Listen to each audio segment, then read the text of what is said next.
Japanese role-playing games love to serve up boss fights in 3 distinct flavors. The mild ones provide a tough but fair challenge. The sour ones are usually just some mook with a giant health bar.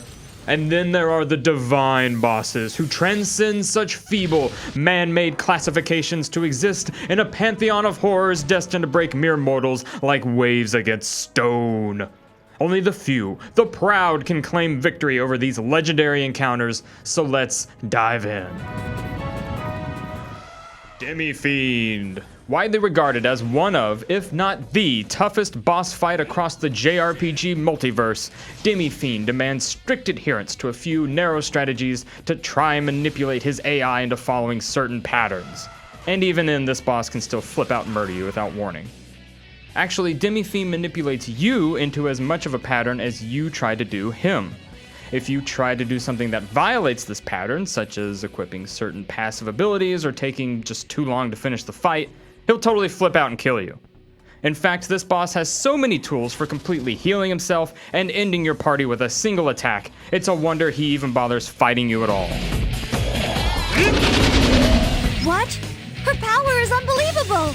Who is she? Elizabeth. After Dimmie Fiend, Elizabeth is the next stop on the Atlas All-Star Pain Train. This mild-mannered elevator attendant is nigh impossible unless you spend the better part of 2 playthroughs preparing for her. That's at least a day or 2 of your life gone just to have the privilege of being killed instantly because you used the wrong attack. Elizabeth is incredibly possessive, immediately killing any party members besides the hero outright. And if you try to deflect her attacks, she'll totally flip the hell out and hit you for 9,999 damage, which is a good 9,000 points over your maximum health. This foul and fickle bellhop is a minefield of unspoken rules with dire consequences, and you're really just better off not crossing her. I apologize in advance.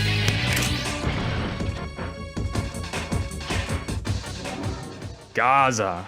Equipped with some powerful armor and a world-ending astral sword, Gazza will make quick work of your party if you haven't spent considerable time grinding beforehand.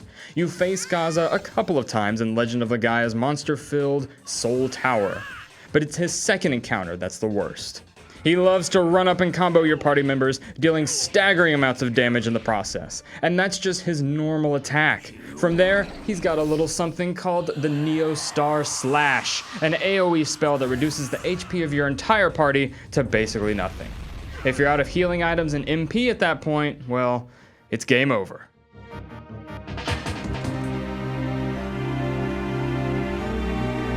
Lingering Will. Lingering Will is a wonderfully crafted boss encounter designed to test your mastery over Kingdom Hearts 2 as a whole. Whether you focus on magical attacks, negative combos, form swapping, or any other number of strategies, each is a viable tactic against this heavily armored foe. Lingering Will responds in kind with an equally diverse arsenal of attacks, mixing up their ordering between encounters so that no 2 fights feel exactly alike. Victory requires equal parts pattern recognition and improvisation, making it a rewarding, if insanely tough, boss fight. Lucca Blight. It's telling that in a list dominated by optional super bosses, Lucca Blight is able to stand alongside them as one of the most taxing final bosses in JRPG history. This bloodbath starts with your vast army of characters being split into 3 squads, with each squad engaging Lucca one at a time to wear him down. While Lucca's soldier allies are just minor annoyances, the big bad himself tears you apart with multi-hit combos that decimate even your most stout allies. And as your nth character falls, your confidence will no doubt shatter. But should you manage to win, Lucca just pops back up for one last showdown against the hero. Fail there, and you're running that half-hour gauntlet all over again. Miguel. Miguel is arguably the weakest entry on this list, serving as a mid-game storyline boss, but that doesn't mean he's a slouch. His real strength, however, is in highlighting one of the most frustrating, rage-inducing faux pas in boss design. You see, there's an extensive bout of exposition you must sit through before you actually fight Miguel. And you better believe that whole sequence is unskippable. Thankfully, this boss lets you flee from battle and save in order to ensure you don't have to sit through that whole story a second time.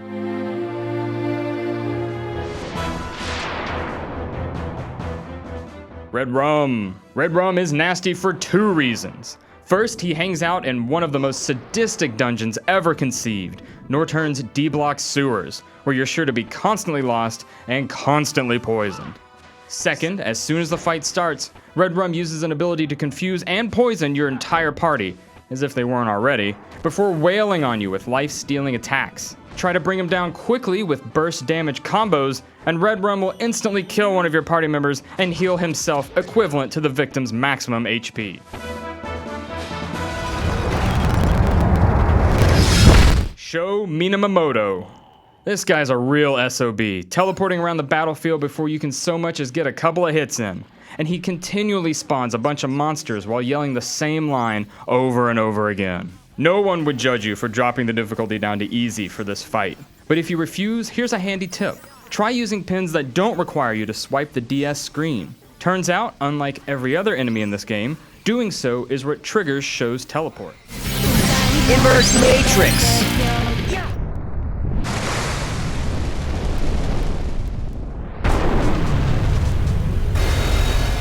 Yzma. Final Fantasy has an exhaustive stable of powerful super bosses, but the general consensus states that even these beasts are easily bested if you do your homework and prepare accordingly. Yzma fits into this category as well, but what ultimately pushes it over the edge is the biblical amount of time this beast takes to defeat. If the stars are right and there is a just and loving God in the universe, then maybe you'll finish in an hour or 2. Maybe.